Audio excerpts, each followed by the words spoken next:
You've tuned into the Bellingham Podcast for the week of January 13th, 2018, episode 64. 8 times 8. From the city by the sailor sea, I am AJ Barce. And like a good neighbor, Chris Powell is there. That's me. On this episode, one technologist messes around and stumbles into a worldwide panic. Probably not, but we'll discuss what all the fuss is about 2 recent buzzwords, Meltdown and Spectre. Plus, AJ and I will unpack what we pack when we take a weekend getaway. Spoiler alert, we're not taking a weekend getaway together anytime soon. All that and a bag of cryptocurrency chips next on the Bellingham Podcast. I'm crunching the hash as I eat my cryptocurrency chips. How you doing, Chris? Oh, happy, joy, and all that other good stuff. Well, it is happy. Hey, Yes. There's this thing in Las Vegas going on called C.E.S. Consumer Electronics Show, yes. Used to be called that. Now they just are the letters C, E, and S. Crappy entertainment survival. I don't know about that, but no, they rebranded a couple years back. I remember Casino X. No, I don't want to fill up anyone. know. So yeah, it's the big, oh my gosh, look at all the new stuff that's coming out. Shiny! But guess what? They actually had a blackout. Can you imagine? I missed this. So what happened? So Las Vegas Convention Center. For those of you that have been to Vegas, it's a big joint. Okay, and bright and shiny. Like there's a lot of electrical power. So draw. lit up. Yeah. So lit up with lights. So lit up with larger than electricity. life. Yes. And all of a sudden, like from 11:15 to 1:15 p.m., no power. The only thing that was powered were Bluetooth speakers that were already charged and battery powered amplifiers or whatever. And so you hear this faint din of music that's still playing or the Bluetooth powered lights in some cases. So they had to shepherd or herd thousands of people out of this convention center and prevent people from coming in. It was a wonderful, glorious, chaotic event. The reason why it happened, heavy rainfall In Vegas? You heard me. According to the news report from one of the local on-site, heavy rainfall overloaded a transformer. Huh. So anyway, it's amazing how all of our grid in this 24/7 electrical, technology Always that we on. have, always on, didn't go on at a really necessary time. So yeah, Tesla missed an opportunity. Could have put a battery backup on it. they could have done a whole lot for that. Actually, Elon, if you're listening, hey, thanks for listening. But Elon, if you're listening, now you got your opportunity for 2019. No charge. That's right. So we're going to talk about something that has hit the news, but we're not really a news reporting agency. But if we did, we'd do it better. Right. And so there's been something that has happened with computer processors that there is a little bit of a vulnerability discovered that affects quite a bit. AJ, give us the 411. So basically, a couple weeks ago, by now, when you're listening to this, there was these 2 words that came out, Meltdown and Spectre. One of these I have on a daily basis. Spectre? Not quite. Okay. But anyway. So there's these 2 things, these 2 words that got brought out, and it was because the tech researchers that were researching this, they actually published and put everything out, and then everything from Reuters to New York Times covered it in a various way of beats. We're not going to cover the news of it, but I do have 2 articles in the show notes if you want to actually read what these flaws are about. But make a long story short, these vulnerabilities deal with the architecture, the actual makeup of our chips in, wait for it, everything. Doesn't matter if you're a Mac, a PC, if you are a server like AWS, where we host all of our things from banking and whatever. It is a way to attack and gain data back. It is not easy. This is not a sky is falling moment. And there are patches already. And if there isn't all of it being patched, all of these companies are on deck. All hands are on deck to at least stay it off. There was a lot of exaggerated reports of these patches are going to reduce your processing on your computer by 50% and et cetera, et cetera, et cetera. None of that we can substantiate, but in a week's time, I can't tell you how many texts I got, Chris, of what is the Meltdown and Spectre? Yes. Do I need to worry? Chris, do I need to worry? Well, let me play the role of a person that would have a computer that doesn't know a whole lot about this situation. Hey, AJ, because this Meltdown and Spectre are the bad guys going to hack my email? Maybe. Okay. Hey AJ, do I have to buy a new computer now since this computer is going to be hacked by the bad guys? No, because the new one's going to have the same problem. Hey, AJ, where's the best place to get coffee in Bellingham? My house. Okay, sounds good. But no, I mean, that's the thing is it's a hurry up and wait game with this. Is it a big issue? Absolutely. Server execs right now were panicked because again, if all of our data is in one proverbial digital basket and there is a known way that it can be attained, yeah, that's an issue. For the everyday average person though, I didn't see this. This was a chicken little for me, honestly. Yeah. I think to have a takeaway from all this as we are watching this story unfold. Which, oh, by the way, how many times have we heard a big exploit that affects millions of users? Well, this is actually this week, or yeah, no? Exactly. Every computer is affected by this with Intel processors, but something to keep in mind, folks. And here's something you can just. Things are going to get updated. Once an exploit is discovered, the programmers find a way to patch up the leaky hole. Asterisk, as long as you have contemporary hardware. If you're sitting on something that's running the Windows XP, this does not apply. And if you are running an 8 or 9 year old computer, these things happen. And yes, it's suiting you well and it suits the purpose. But here's the thing. Older technology is really easy to get compromised compared to newer technology. And we're not talking about the Spectre and Meltdown, just the nature of it being old and antiquated and unpatched. Right.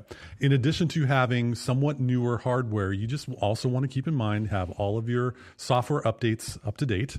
And if you're worried about getting the bad guys hacking your accounts, well, take a look at your passwords. That's why I said, are they going to hack your email? Oh, maybe, but not through Meltdown or Spectre. Yeah. Just passwords. And in the Bellingham podcast drinking game, I invoke passwords, drink.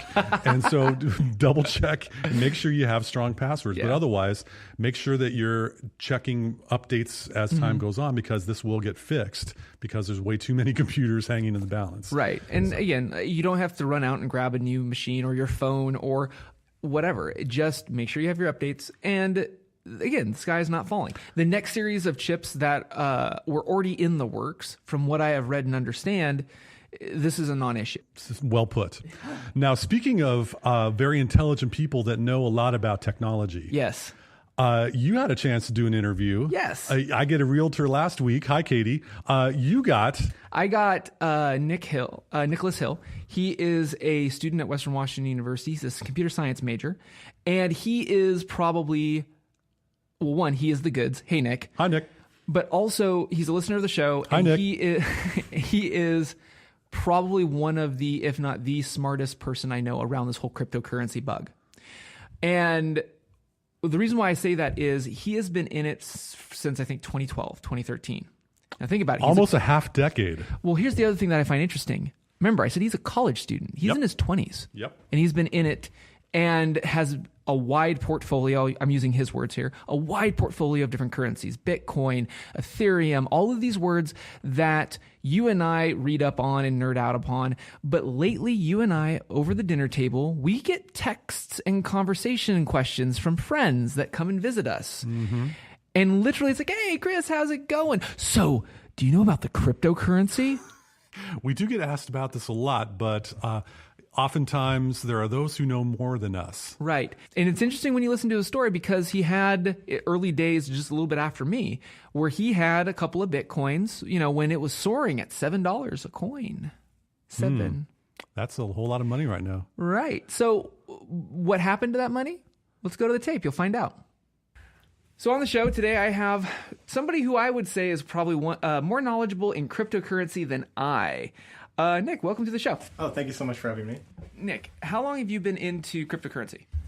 Since 2012, when Bitcoin kind of jumped up and became something a little bit on the radar of that small little community of people. So why did you get into it? Well, I was in it for gambling originally. Just for your own monetary gain? Yeah, there's a 3D MMO called Dragon Tales. Oh, that is all gambling games, all gambling-based games. That's how I kind of built up my little stack of Bitcoin, and then I sold at $7 a coin, all 30 of them. So what, you sold at $7 a coin? $7 Have you coin. looked at what it's worth right now? I'll always regret it.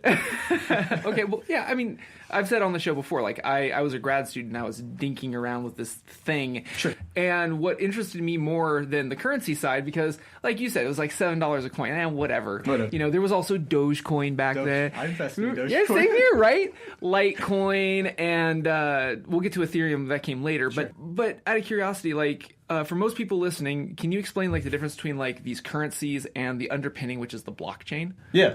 So the currencies, I mean, some of them are considered currencies, some of them are considered, you know, something more than currencies, like Ethereum, for example. It has a back end. But I think the blockchain is, you know, the most important part of it all. All these coins run on some sort of ledger, some sort of blockchain. And that's just to keep everything open, I guess transparent. Okay. And so, but like you said, each currency has some sort of, they're all individual blockchains. There's no like one ledger that all of these report to, right? Yeah, yeah.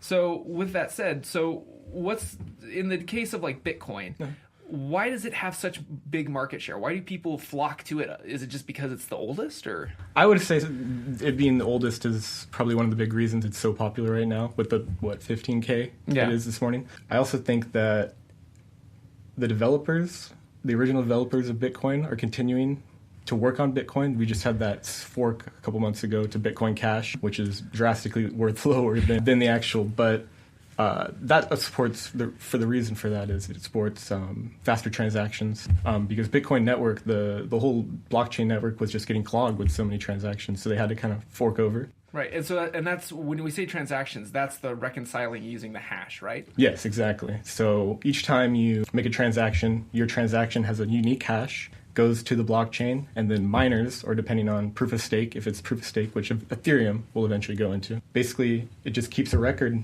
Miners mine the blocks, so a block is basically just a huge number of transactions, and then they verify those transactions, and then you get your money, or you send your money, or something else. And when you say a miner is just a really burly computer that's processing the ledger of transactions, that hash, right? Exactly. And sometimes there are, you know, different algorithms that are used to hash. So sometimes some coins you can't mine with a GPU, some coins you can mine with a GPU. That's the graphic processing unit. Yeah, exactly. So graphics processing units are much faster than, you know, CPU mining, which is what originally came out at Bitcoin. It was all CPU. Now, you said when you were saying the developers of Bitcoin, now there's a little bit of argument about this because there's the Satoshi, like it's the Genesis were mined by originally Satoshi. Sure. Now, you and I have talked off the mic about this, but a lot of tech press say, like, you know, who is Satoshi? This, but what are your thoughts? Like, the person or persons, do you think there's multiple people behind the development of this? And what do you think their original intent was for all of this?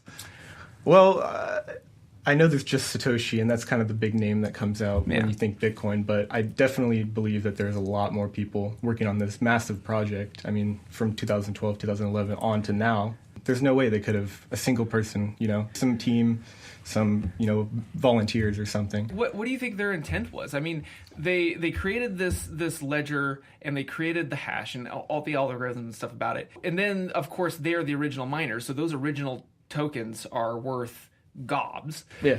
And we know through the public ledger that they have never been cashed in. Yep. So what do you think that this was just a whole pyramid scheme to, like, you make it speculative? I mean, this is not a financial podcast, nor do we try to give advice, but I'm just curious because you've been in it for so long, and we'll get into this in a second, but you do a lot of monitoring. Oh, definitely. Sure. For the name of geek's sake, do you think this was a way for them to create a pyramid scheme to just have people pour money into this and speculate? Or was this just like a challenge accepted? Let me try to do X. What do you think they were trying to solve for? Well, earlier, 2013, 2012, when it started gaining a little bit of value, there was a big amount of people that were saying, no, this is a scam, he's going to cash out or something, they're going to take all our money.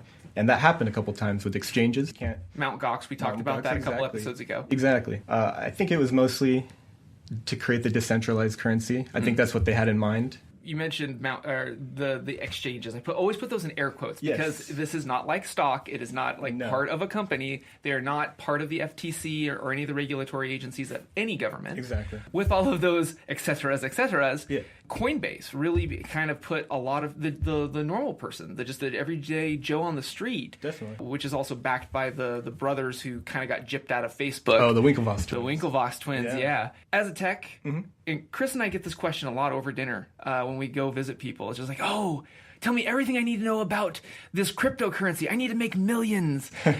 Now, you don't have to disclose your full figures, but have you made a metric ton of money out of this? Like, what's been your stake in this? I've, over the years, made money, definitely.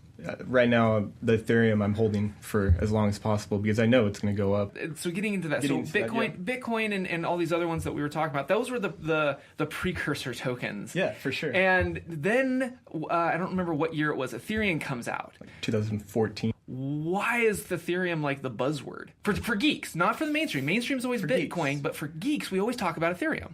Well, Ethereum has a thing called the Ethereum virtual machine. That's a big component of it, which allows it to run smart contracts, which, unlike Bitcoin, doesn't have smart contracts. Ethereum is also very scalable. Mm-hmm. It supports a lot of transactions, a lot more transactions than Bitcoin. As of today, there's a big influx of transactions. Ethereum has a lot more potential than Bitcoin. I think Bitcoin right now is at the end of how much you can develop it to create more things, or we're going to have to make forks to other Bitcoin Cash. Bitcoin Cash, exactly. But yeah, I think Ethereum is kind of that catch-all, that big daddy. Even though it's not considered a currency, at least to me, I mean, some people consider it a currency, but that whole gas aspect, Ethereum is just used. These tokens have spawned from Ethereum that are making millions and millions of dollars through initial coin offerings. Ethereum is kind of just that base overall. And when you say initial coin offering, we talked briefly about this a couple of podcasts ago, but that's where the tokenization of a company, where a company can issue a coin. Yeah. And we're seeing that most of those ICOs are,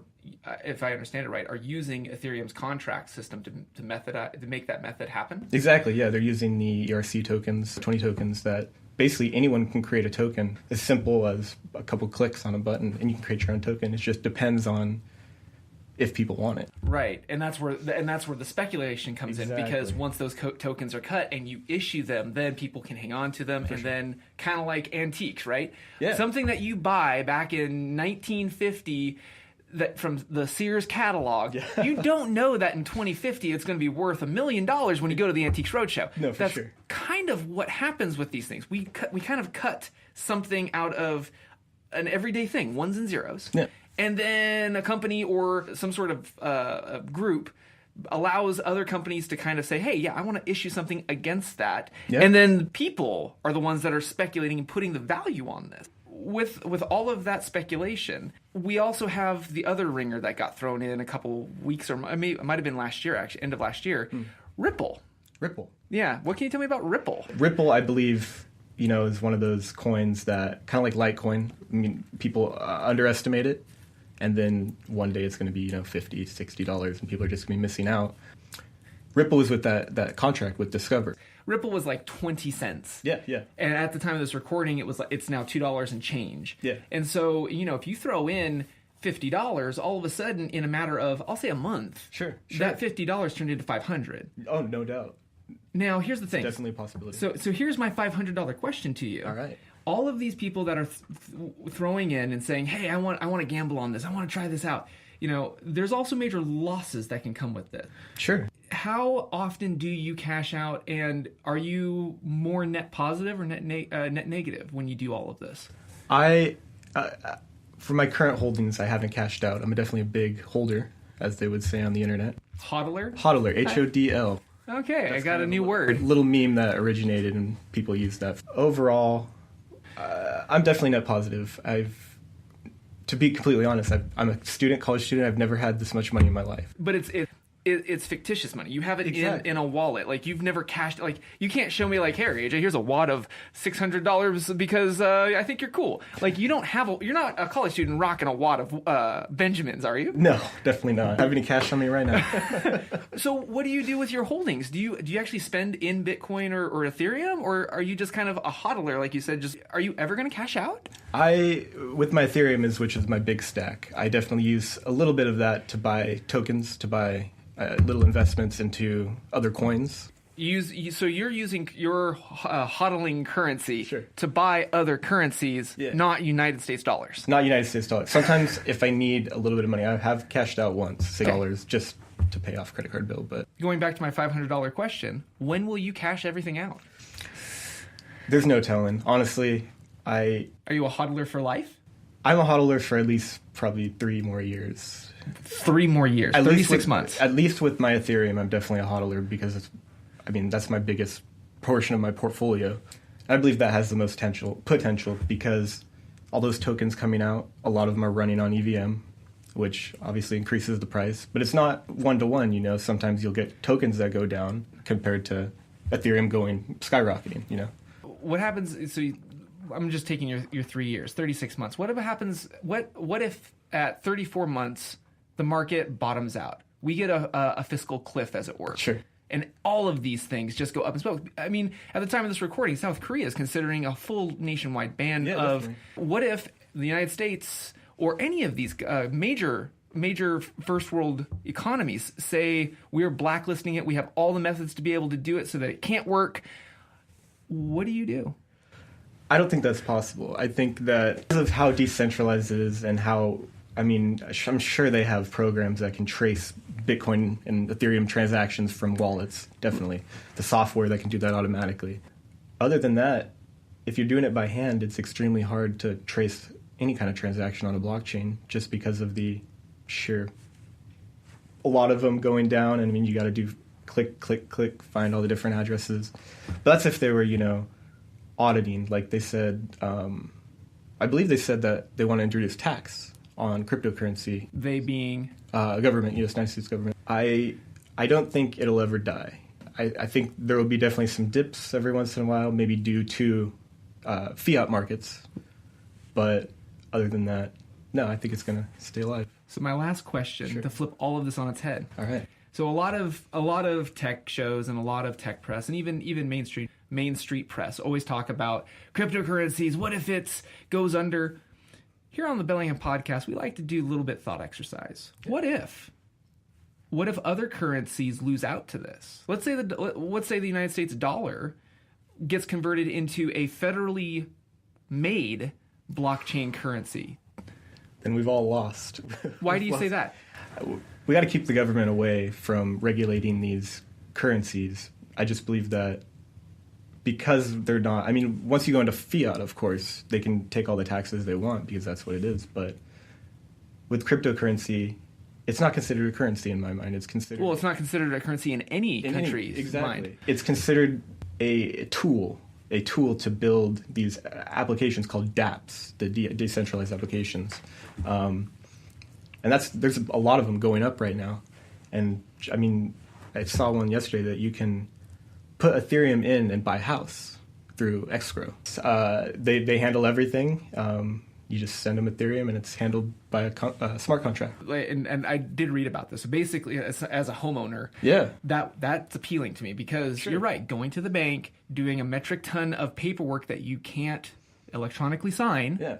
Okay. Being able to make a digital contract that both parties are able to view, public record, be able to see where the transactions are, and there's automation. When I get my inspection, then this part goes into escrow. I don't have to actuate it because it's already written in the digital contract. Exactly. So you're saying, so what would be the bad thing if the federal government created a federally recognized, took their dollar and tokenized it, no differently than a company?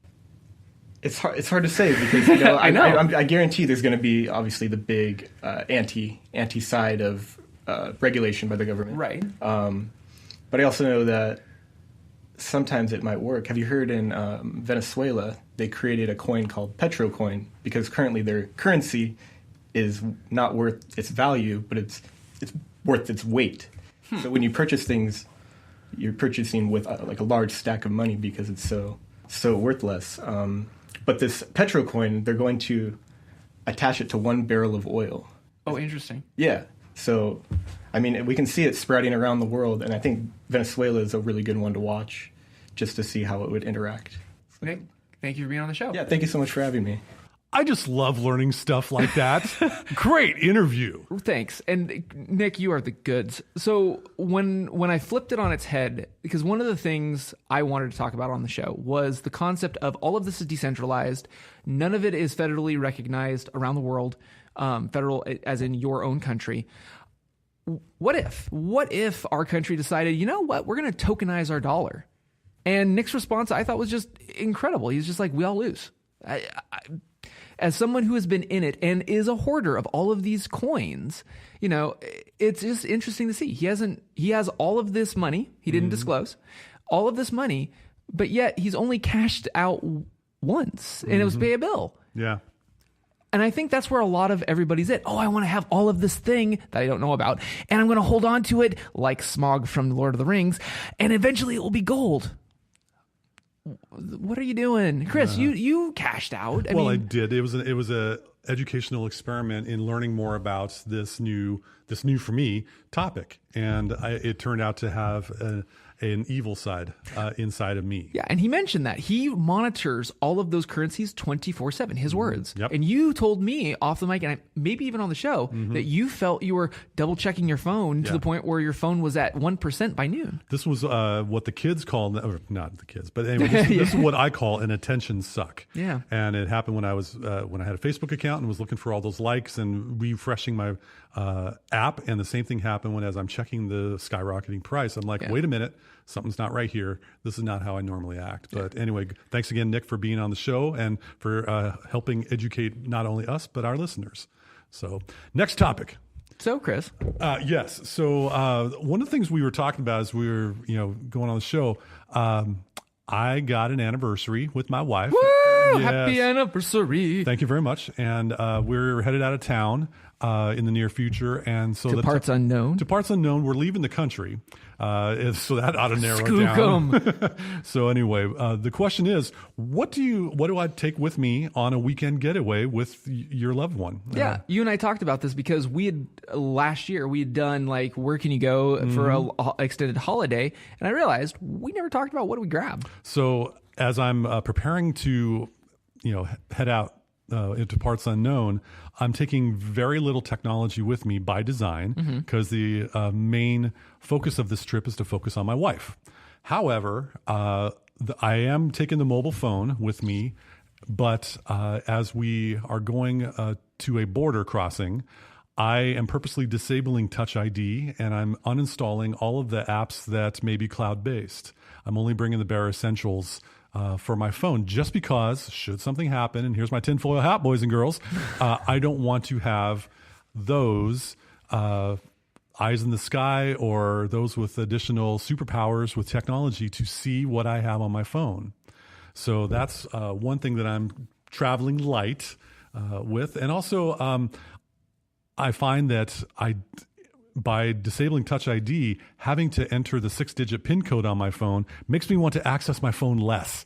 Hence, giving more attention to my wife, putting the phone away, focusing on the important. That's probably good, seeing it's your anniversary. Yes. However, I'm bringing a tablet. I'm bringing the beast with me with some downloaded content because depending on where you are staying and where we are staying, we don't know if we're going to have robust amounts of wireless connectivity. Yeah.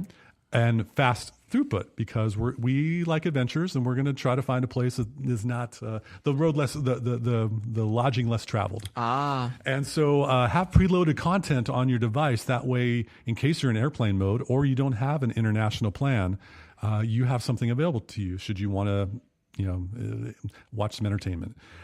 Also, I'm bringing that wonderful ubiquitous Anker 5-port charger. The battery beast? Yes. Yeah. And so it charges 5 devices, which is more than we would have. It's pretty much my wife's phone, my phone, and a tablet, and maybe her Fitbit charger, just in case, for those hikes. And that should narrow it down to where we're going. But anyway, bring a charger that has multiple ports. That can help matters out. And then in the analog side, I'm bringing a notebook and a pen and a paperback book like I talked about in the previous show. So that's pretty much all outside of clothes. I was going to say, and clothes, right? Yes, I am bringing Might be awkward in a foreign country. I'm bringing a change of T-shirts, yes. Okay, good. All right, good. there you go. So that's pretty much an idea of what I would bring on a getaway. How about you, AJ? Well, mine is a little bit bulkier because I have a wee one. So it's like I have the bag. My wife and I typically share a bag when it's a long weekend. The Timbuktu Navigator bag I've mentioned gobs of times. I'm not going to go into detail again, but we can live out of that bag for 3 days real easy. And then there's the diaper bag. So the diaper bag. Yeah, no. And any of the various paraphernalia that you bring because you have a wee one, the stroller and stuff, if we're in a place that we're going to be strolling. But I'm even more svelte in my tech than you because usually it's just my phone and my wife's phone. I do bring a Anker style. It's not made by Anker, but it's an Anker style charger that plugs into the wall and is also the battery. So it's a 2-for-1 because I don't like carrying the wall wart that you plug your USB into and having the lipstick battery charger. I like just having it all in one. I got it for free at a conference once. So, there you go. You know, it's green. Swag. It's awesome. Yes. Yeah, and it's good enough for, you know, the devices, the two devices that are both iPhones that share the same, you know, a lightning connector. So that's all tech wise that I bring. I don't bring the iPad or the laptop, my camera, obviously.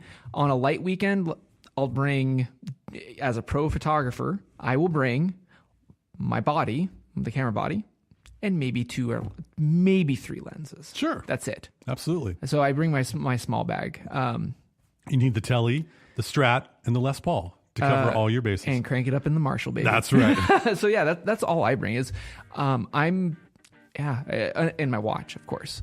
Of course, that goes without saying. Of course. So on that note, that wraps it up for this edition of the Bellingham Podcast. Thank you again so much for listening to us, rating us, reviewing us on the iTunes, Google Play, TuneIn Radio. My favorite app. Or wherever the heck else you like to listen to your podcasts. If you're in the Bellingham area, you might catch us on Bellingham's very own KMRE 102.3 FM. Low power. Low power community radio here in the heart of the city by the Sailor Sea. On that note, I'm AJ Barset. And I'm Chris Powell. Thanks again, once again, for joining us on the Bellingham Podcast.